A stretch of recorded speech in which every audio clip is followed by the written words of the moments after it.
Hello লালমাগি খাম্বাচেদানিদের দেশ, কি অবস্থা তোমাদের? আজকে তো শুক্রবার, হাদি ভাইয়াকে মিস করা ছাড়া তোমাদের চলছেই না। হাদি ভাইয়া কেমন আছে গো? তোমাদের যার যার হাদি চেক করে একটু জানায় তো আমাকে। একটু জানলাম হাদি ভাইয়া কেমন আছে। বেচারার খোঁজখবর অনেকদিন পাওয়া যাচ্ছে না। এবং আমাদের কি যেন নাম মেয়েটার, ডাক্তার মাহমুদা মিতু বলেছে হাদি ব্যবসা চলবে, জুলাই ব্যবসা চলবে। তো তোমাদের হাদি যার যার হাদি ব্যবসার কী কী আপডেট আমাকে একটু জানায়, তো কমেন্ট করে। একটু শুনলাম তোমাদের হাদি ব্যবসা, যাক সেসব বাদ। তো দেখলাম প্রধানমন্ত্রী শেখ হাসিনা যখন বক্তব্য দিলেন, তো বাংলাদেশের মিডিয়াতে সেইটা প্রচার করতে দেওয়া হইল না, এবং ওরা দমে দমে বললো শেখ হাসিনা বক্তব্য প্রচার করতে দিব না, হ্যান না ত্যান না। সবাই মিলে দল বাইন্দা গিয়ে আবার লুকায় লুকায় দেখলো, লুকিয়ে লুকিয়ে আশা। তো যাক, আমরা তো জানি ওরা এই কাজ করবে, কিন্তু কথা হইতেছে এত এত বট পাইলে কী লাভ হইলো যদি ফেক আইডি দিয়ে সময় মতো ইউজই করতে না পারো। কেউ ছিল না, সবাই প্রত্যেকটা ইউজার বিজি ছিল না, হ্যাঁ, কাউকে পাও নাই যে একটু বট আইডি দাও, একটু গিয়ে দেখে আসি। যার যার আইডি থেকেই দেখতে হলো, ছি কি লজ্জা। আবার তোমরাই মিডিয়াতে বারবার গলা ফাড় ফাড়কে বলছিলা শেখ হাসিনার ভাষণ এখানে প্রচার করতে দিব না। বেরিয়ে তো বালও বাঁকা হয় নাই। রয়টার্সে বলো, এফসিসির পেজে বলো, প্রত্যেকটা আর কই থেকে যেন গেছে, প্রত্যেকটা জায়গায় এত এত মানুষ এনগেজড ছিল। বাংলাদেশের ইতিহাসে শ্রেষ্ঠ বা সবচেয়ে বেশি টিআরপি বলতে এখন সেটাকেই বোঝায়, বুঝছো? তো সেসব নিয়ে কোনো সমস্যা নাই। আওয়ামী লীগ তো কোথাও নাই, বাংলাদেশের কোথাও আওয়ামী লীগ নাই, বাংলাদেশে আওয়ামী লীগের কোনো অস্তিত্ব নাই। এবং মজার ব্যাপারটা কি জানো তোমরা, এই যে প্রধানমন্ত্রী শেখ হাসিনার বক্তব্যের পরে দেখলাম ফেসবুকে মোফার একটা খুব জ্বালাময়ী একটা সিরিল্যাক্স একটা বক্তব্য দিছ। তো সেই বক্তব্য আবার 10 বার করে এডিট করা লাগে। অ্যাকচুয়াল কয়বার করছে আমি আসলে যাই না, 9 বার পর্যন্ত দেখছিলাম, 7 9 এরকম পর্যন্ত দেখছিলাম। রাউন্ড করে 10 বানায় দিলাম আর কি, ব্যাপারটা শুনতে ভালো লাগে। তো সেই মোফার চিঠি দেখে সবাই সব ভুসকিচুদিরা একেবারে শেয়ার করে উল্টায় ফেলছে, বাংলাদেশের কত হ্যাটাম, দেখো কত হ্যাটাম হ্যাটাম। তা আমি ভাবলাম বাংলাদেশের আসলেই মুসলেকা ভাইয়া মুসলেকা দিয়ে আসলেই কি মেরুদণ্ড তো গজাইতেই পারে, যে করে টিকটিকির ল্যাজের মতো। ও মা, ঘুম থেকে উঠে দেখে কি তোমাদের টুকু জ্বালানি মন্ত্রী বলতেছে ভারতকে আরও বেশি ডিজেল দিতে বলেছি, ভারত থেকে আরও কাঁচামরিচ এনেছি, ভারত থেকে আরও চাল এনেছি। মানে হোয়াই ভারত, হোয়াই ভারত? টাকা দিয়ে আনবা, অন্য দেশ থেকে আনো। তোমাদের কি অন্য কোনো দেশ চোখে পড়ে না? পাকিস্তান আছে, তোমাদের চুদিরাব আছে, টার্কি আছে, আর কত কত। তো তোমাদের আব্বাদের দেশ আমেরিকা থেকে তো ঘ্যাস আনতেই আসো, তাইলে কেন আমেরিকা থেকে আনো না বলো? টাকা দিয়ে আনবা, এই যে দ্বিগুণ তিনগুণ দাম দিয়ে আমেরিকা থেকে আনাই তো বেটার, কেন ইন্ডিয়া থেকে আনো? উফ, বুঝি না আমি। ইন্ডিয়ানরা না খায় মরুক, শোনো, ইন্ডিয়া বয়কট করবা, ইন্ডিয়ানরা না খায় মরবে, তোমাদের পায়ে ধরবে, 200 কোটি জনগণ এসে 20 কোটি জনগণের পায়ে ধরবে, এইটা দেখার জন্যই তো বেঁচে আছি, জানো না? এটা প্লিজ প্লিজ, এই জীবদ্দশায় সারাটা জীবন চলে গেল এটা শুনতে শুনতে যে বাংলাদেশ ইন্ডিয়ার কাছে বেচে দিছে। তো বাংলাদেশ যদি এখন তো মুক্ত, এখন তো আর ইন্ডিয়ার কাছে বিকৃত অবস্থায় নাই, যেহেতু নিজের হ্যাডম আছে, তাইলে এই কাজটা একটু করে দেখাও প্লিজ। আমি দেখতে যাই ভারতের 200 কোটি জনগণ বাংলাদেশের 20 কোটি জনগণের পায়ে ধরে বসে আছে, প্লিজ আমাদের ছেড়ে যেও না, যেও না সাথে। গানের গলা খুবই খারাপ, গান গাইতে পারি না। যদি গানের গলা ভালো থাকতো তাইলে বলতাম লাঙ্গের আশা কইরা হাত তোমার বাতারের বাচ্চাঙ্গে, সুন্দর করে গানটা গাইতাম টিটো ভাইয়ের মতো। খারাপ গানের গলা, আল্লাহ কিছু দেয় নাই। এখন দেখো তোমাদের যে কি জানি মখা মখা বলতেছে সরকারের কাছে তো ম্যাজিক নাই। কেন রে ভাই? তোর মাজা ভাঙ্গা নেতা ওই মালয়েশিয়া গিয়ে দেখায় আসলো না, আমার বন্ধু মহা জাদু জানে, জাদু জানে। জাদুটা দেখাইতে বল। এত জাদু, এত জাদু নিয়ে আসছে, একজন ম্যাজিক ম্যান আসছিল, এখন আরেকজন ম্যাজিক ম্যান আসছে, তোদের কাজই হয়েছে খালি ম্যাজিক দেখানো, দেশের কোনো কাজের মধ্যে তো তোরা নাই। তোরা বলতেছিস মানে আবার কাঠটা রেখে কাঠটা বলবো।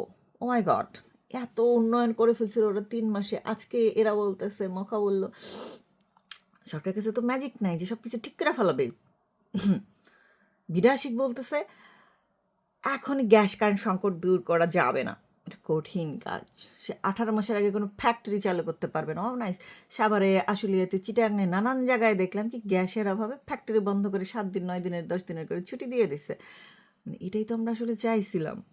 এইরকম উন্নয়নই তো চাইছিলাম, যেমন সব ঘরে বসে থাকবে, বেতন অটো চলে আসবে, সবার অ্যাকাউন্টে বা টাকা হাতে চলে আসবে। এটা ভালো না?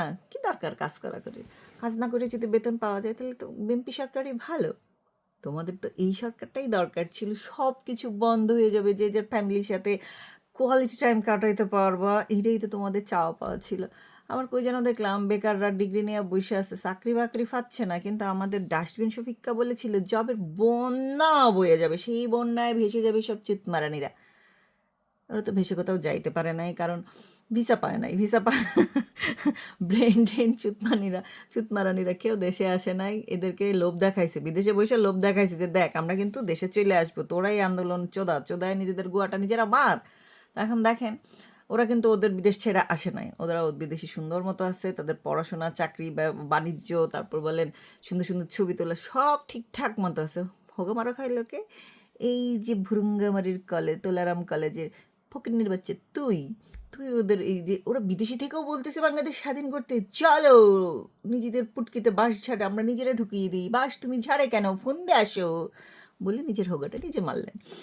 এখন বসে বসে খালি বলেন দেশে আওয়ামী লীগ নাই, শেখ হাসিনা নাই, কি সুখ কি সুখ, 7 বেলা গরুর মাংস আর ইলিশ দিয়ে ভাত খাচ্ছি, আহা কত সুখ কত সুখ। কিন্তু দেখা যায় যে ঘরে গ্যাসও নাই, কারেন্টও নাই, ফ্যাডে ভাতও নাই, ফোন দিয়ে দেওয়ার মতো তেনাও নাই। কি নাইস মাল্টি কালার সুতা বাড়িতেছে এক একজনের ফোন দিয়ে। আচ্ছা, যেটা বলতেছিলাম, আহ, আমি যা বলি সেটা তো মনে করেন আপনাদের আবার ভালো লাগে না, তো মিথ্যা টিথ্যা বলি, কারণ হচ্ছে আপনারা হচ্ছেন হিলিবিলির ভক্ত, পিঙ্কি দাদার ভক্ত। ওরা মনে করেন যেই রকম চাপা পিটায়, আমি তার ওরকম চাপা পিটাইতে পারি না, কাছাকাছি মিথ্যা মিথ্যা কথা বলি। তো সেই মিথ্যা কথা বলে আমাকে একটু আসে এখানে লিঙ্ক ধরাই দিয়ে আমি কোনটা মিথ্যা কথা বলছি, তাইলে মনে করেন জ্ঞান চক্ষু খুলতে একটু সহজ হবে। একটু খুললাম না হয় জ্ঞান চক্ষু। জ্ঞান চক্ষু খোলা খুবই জরুরি। জ্ঞান চক্ষু না খুললে এই যে দেখেন, নিজের দল ক্ষমতা থাকলে যেভাবে ফোন মারা খাইতে হয় সেটা আসলে হজম করে যাইতে হয়। কষ্ট করে হজম করতেছে এখন একটু, মানে কী করো, আমাকে গালিগালাজ করে একটু আসলে নিজের বিশুগ্রায় যাও, আর তো কিছু করতে পারতেছো না, কী আর করবা। হ্যাঁ, আমি তো মনে করো 870-এর মতো বাচ্চা টাচ করে ফেলছে। তারপর ধরো আর কি কি এই 3400 বাচ্চা নাই হয়ে গেছে 6 মাসে।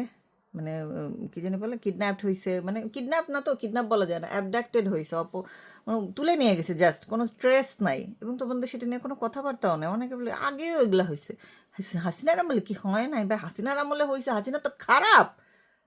তোমাদের এখন ফেরেশতারা দেশ চালায়, তোমাদের কেন এরকম হবে? হোয়াই, কেউ কেন?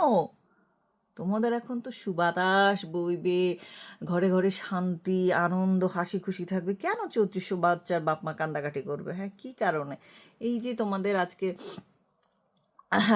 এত সুখ চলতেছে, কারেন্ট নাই, গ্যাস নাই, চাকরি নাই, বাকরি নাই, উড়ন্ত মাচাদো আশিক ইংলিশ প্রেজেন্টেশন দিয়ে 2 বছরেও তোমাদের হোগাটা যে এতভাবে মেরেছে, এটা কোনোভাবেই তোমরা রিকভার করতে পারছো না, নানানভাবে তাকে ডিফেন্ড করতে যাও, কিন্তু লাভ হয় না আসলে। ইন্দ্রা টাইম লাইনে এসেই গালাগালি করে বিষ উগরাইতে হয়, কি করবা জীবনে, জীবনটাই ব্যর্থ তোমাদের। গালিগালাজ করো, গালিগালাজ শুনি, কিন্তু কথা হতিছে এই যে ইন্ডিয়াকে রাতের বেলা গালিগালাজ করে সকাল হইতে পায়ে ধরে আব্বো দুটো কাঁচামরিচ দাও ভাত খাবে নে, চাল দাও ভাত খাবে নে, এই জিনিসটা কেমন না?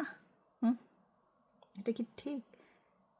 200 কোটি জনগণকে পায়ে ধরাইতে পারতেছো না, তার মধ্যে আবার তোমাদের তোমাদের অপদেষ্টা, প্রিয় ইন্টারিম সরকারের অপদেষ্টা তৌহিদ বলেছে, নুনেস বলেছিল কি চলো না একটু ইন্ডিয়াটা ঘুরে আসি, চলো না বসুন্ধরায় যাই, এরকমভাবে সে ভাবছিল প্লেনটা একটু ইন্ডিয়াতে ঘুরায় নিয়ে আসি, মোদিজির সাথে একটু হ্যান্ডশেক করে আসি, যদি বেটা আমাকে একটু সুযোগ টুযোগ দেয়।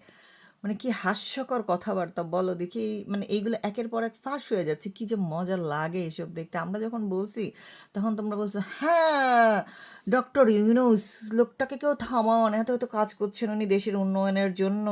আস্তে আস্তে বেরোচ্ছে তোমাদের মারাগোয়া, যে তোমরা কতবার হাইকোর্টে নিয়ে যাচ্ছ আর ফেরত আসতেছো, তারপরেও তো লাভ নাই, মারাগোয়া তো আর ফেরত পাচ্ছ না, যেটা গেছে যাওয়ার চলেই গেছে, এখন একের পর এক বের হয়ে আসতেছে, এখন এনজয় করো, আর কি করবা। আর তোমাদের তারেক ভাইয়ের ম্যাজিক দেখো, ভাঙ্গা মাজনে উনি কত ম্যাজিক যে দেখাচ্ছেন, ম্যাজিক ধুয়ে ধুয়ে পানি খাও। তার আগে চেক করো লাইনে পানি আছে তো। কারেন্ট ছিল না, পানি থাকার কথা না আসলে। আর আমাকে গালিগালাজ করার আগে মোবাইলটা চার্জ দিয়ে নিও, কারণ গালির মাঝখানে যদি মোবাইলটা টুস করে অফ হয়ে যায় অনেক লস হয়ে যাবে না আমাকে গালিগালাজ না করতে পারলে। ঠিক আছে না? এনজয় করো, এনজয় করো পুরুষ শাসক। কি সুইট।